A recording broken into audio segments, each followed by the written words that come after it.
Building consistent habits is key to achieving long-term success in any area of life, but sticking to them can feel like an uphill battle. The good news, psychological research offers practical strategies to make habits stick.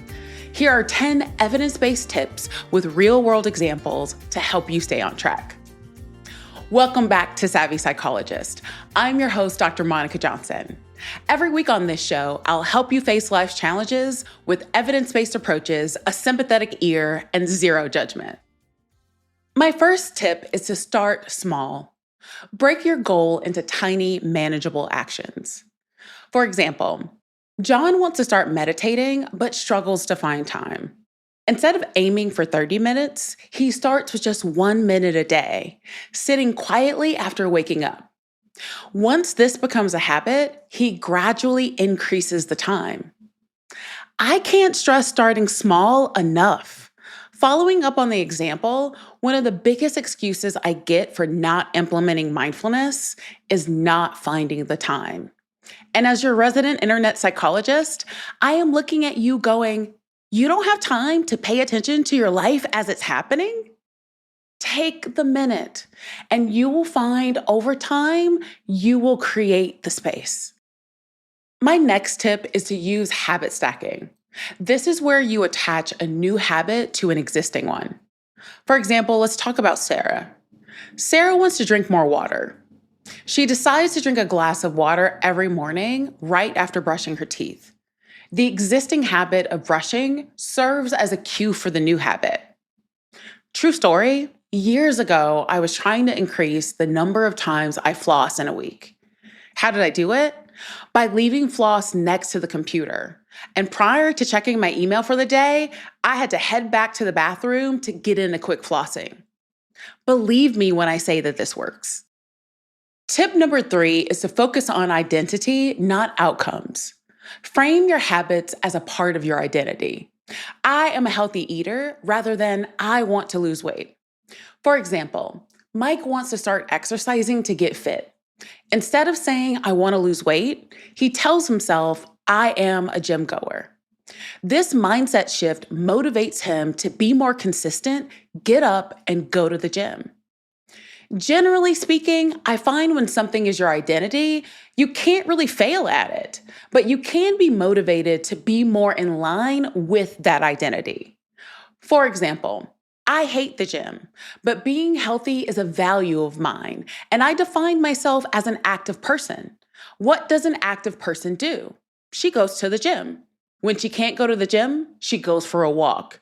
And when she can't go for a walk, she does yoga. And when she's totally tapped out and needs to rest, that's okay, because active people are going to be active whenever and however they can be. Therefore, when it's time to rest, there is no reason to feel bad about it. Tip number 4 is to set implementation intentions. Plan specific actions with clear if-then statements. For example, Emily struggles to stick to her workout routine. She sets a clear plan. If it's Monday, Wednesday, or Friday at 6 p.m., then I will go to the gym for 30 minutes. This removes ambiguity and makes it easier to follow through. I ask my patients all the time, did you make a plan? Because if you didn't, then it's unlikely to happen, whether big or small. Here's a personal example. There's a guy in one of my gym communities who always takes it to the limit in these high cardio classes that we take. I mean, he's jumping rope when everyone else is gassed and walking on the treadmill. It was round 10 out of 10, and I said to myself, if he goes for the bike, which is what I was using as my easy set, I would go all out on the ski erg. All I wanted to do was sit down and pass out over the handlebars.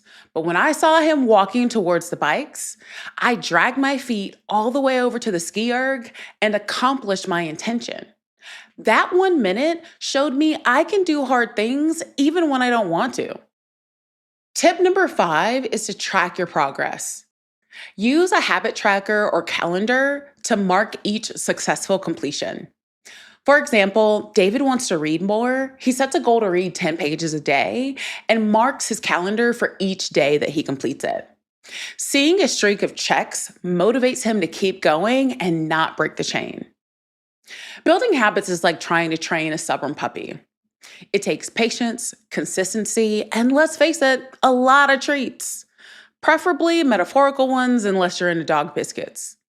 You'll have days where you nail it and feel like a productivity influencer, and other days where you'll wonder if binge watcher can count as a legitimate identity.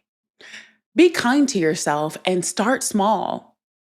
Also, check into part 2 where I give you even more tips on how to achieve your goals. How are you going to use one of these skills in your life? Let me know. You can contact me via Instagram at KindMindPsych or via my email at psychologist@quickanddirtytips.com. The Savvy Psychologist is a Quick and Dirty Tips podcast. It's audio engineered by Steve Rickyberg, with script editing by Brandon Getchus.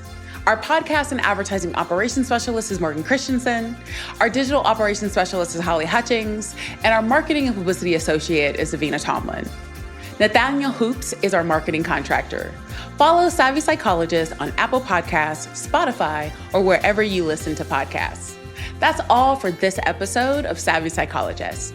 Thanks for listening, and I'll see you next week.